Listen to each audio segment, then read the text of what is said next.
Hello mga palangga. Magandang hapon. Good afternoon mga palangga. Dito na naman tayo palangga. Mag-uusap naman tayo palangga.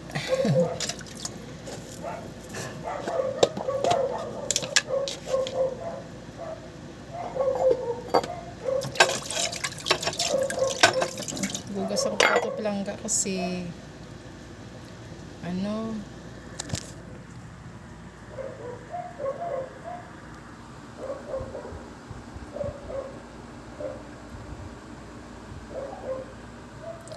gugas ako plato palangga. Naiwan na naman tayo sa bahay eh. Siyempre wala naman ibang maghugas niyan kundi tayo. Tayo mga palangga ang maghugas niyan.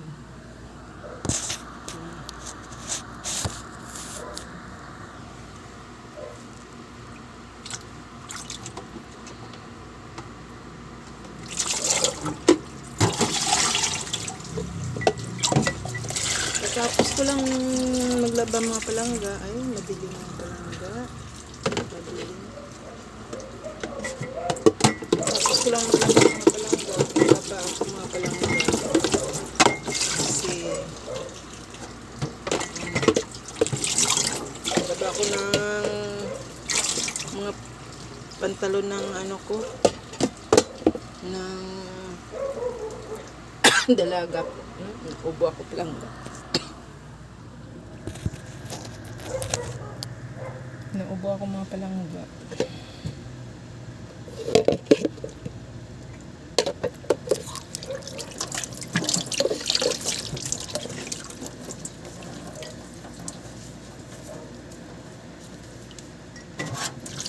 Naiwan na naman ang lola nyo dito sa bahay, mag-isa.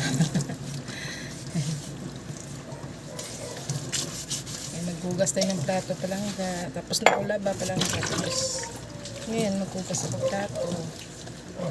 Nakasaing na rin ako. Kanina pa ako nakasaing. Para mamaya, wala nang gagawin. Mga palangga. Para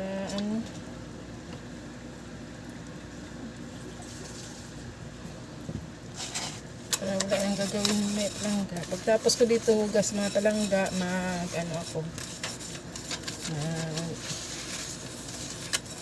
ako mga palangga, maglinis ng magwalis, maglampaso.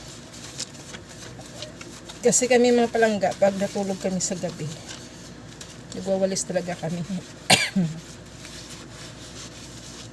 Nagwawalis kami palangga, tsaka lampasuhan namin ang sahig. Kaya agahan ko na para mamaya hindi na ako maglampaso, magwalis at maglampaso. Mamaya pa uuwi yung mga anak ko palangga. Yung isa kong anak na tatrabaho dun sa Makati, mamaya pa uwi. Tapos yung working student ko na anak, mamaya din yun uuwi kasi kanina pumasok sa school. Paglabas na kanina mga 12 ng tanghali, pumasok rin siya sa work niya. Ganun palangga. Kaya ako lang mag-isa dito. Yung apo ko, nandiyan mami niya di okay. Kaya umuwi muna siya sa bahay nila. Nandiyan sa kabila. Diyan sa kabila mga palangga. Diyan ang usahan niya. Isang anak kong panganay. Yung may pamilya na. Kaya mag-isa na naman si Lola. Si Lola Asmin sa bahay. Sige lang mga palangga, ganun talaga. Pag maliit ba yung mga anak mo, siyempre lang palangga, mga kasama mo yan lagi. Kasi maliit pa sila eh. Pero pag mga ganito na, may mga lalaki na, may mga trabaho na, nag-aaral, hindi na talaga yung kasama lagi. Yung bunso ko, yung dalaga, yung working student,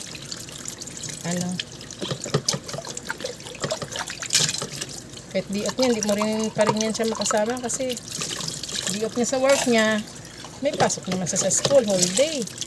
Gabi mo lang yan kasama. Tapos pag wala naman siya pasok sa school, pag Thursday kasi wala siyang pasok sa school. Hindi mo rin siya makasama kasi whole day din siya doon sa trabaho niya. Ganun ka na palangga. Magandang hapon mga palangga, good afternoon. Saan man kayo sa sulok ng mundo. Magandang hapon lang sa inyo.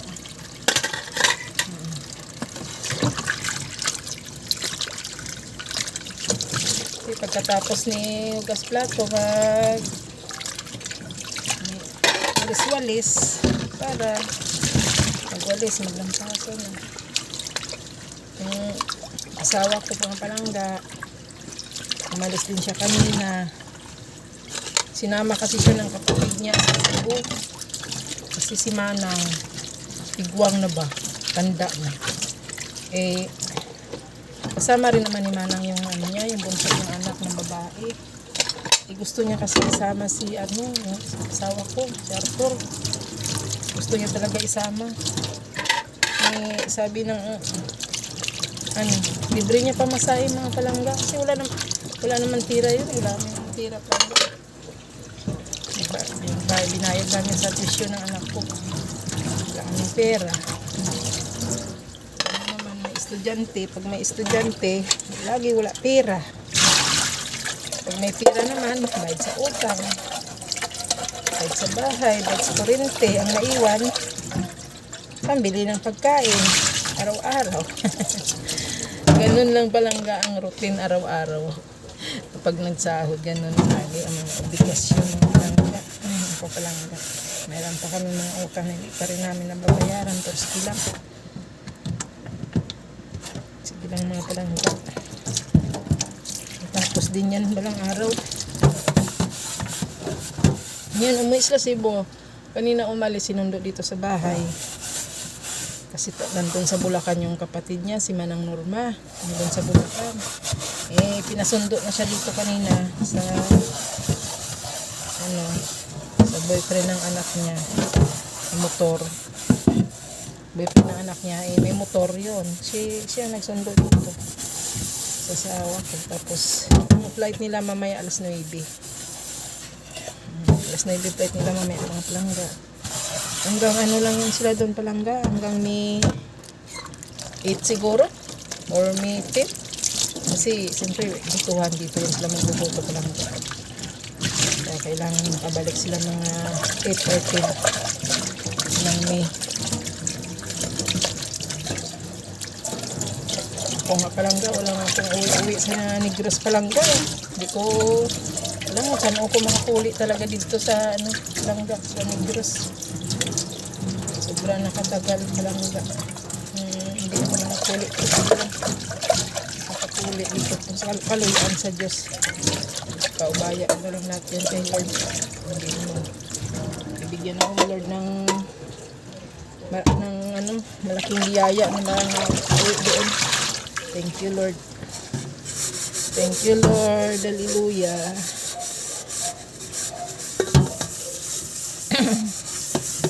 Makauwi gid yan talangga. Basta unahin ko muna yung anak ko makatapos sa pag-aral.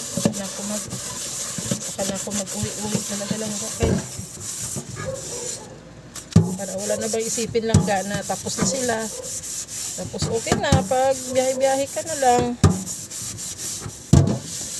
Pero sabi na na hindi pa sila tapos biyahe ka, huwag na lang kasi yung pira na ipamamliti mo, igastos mo na lang sa pag-aral nila lang ganun ako lang nahinayang ako sa pira gumastos, nagay-biyahe ko lang.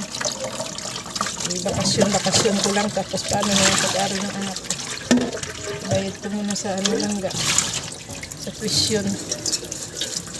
Eh, hindi naman langga lahat na nangutang na rin ng pira para sa tuition ng anak. Siyempre bayaran mo na yung mga utang doon sa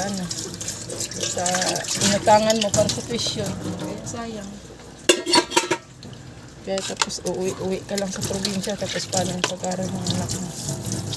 Kaya unahin ko talaga yan muna lang yung anak ko. Bago ako uwi.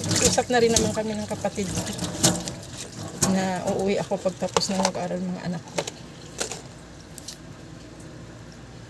Para wala na ako ba palangga isipin na pagbalik dito, may babayaran na naman na tuition. Maganda na yung wala nang isipin lang gana. Pagbalik mo dito, wala kang isipin na bayaran tuition. Isipin mo lang bayaran sa bahay. Bayaran sa bahay.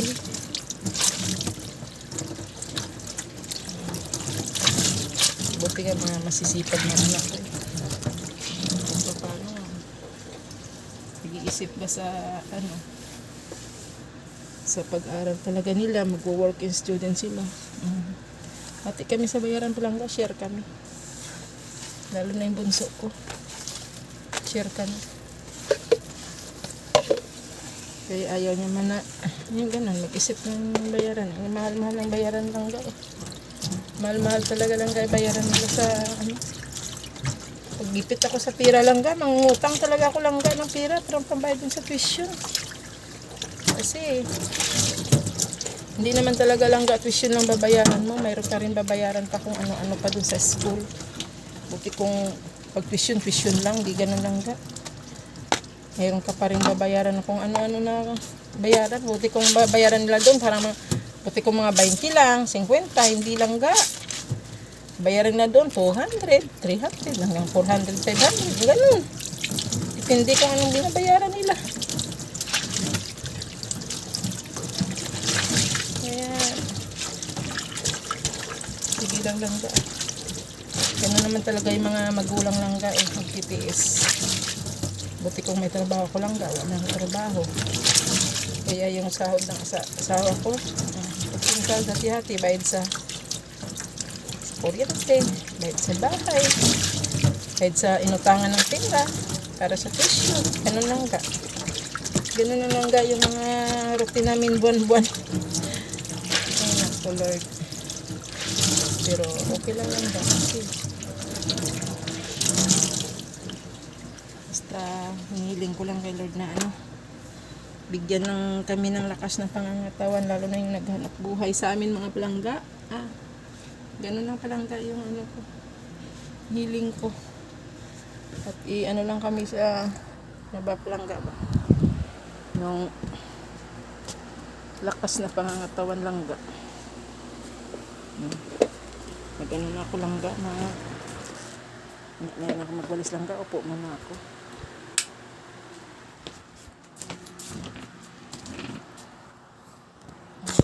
Bay mga palangga, anong oras na ba? Tingnan ko kung anong oras na palangga ba. 4:58. Bay mga palangga, salamat. Salamat sa lahat-lahat. Salamat din sa kung sino makapanood dito sa video ko. Salamat palangga. Maraming salamat sa inyo lahat. God bless. God bless po. At magandang hapon. Bye. Bye palangga.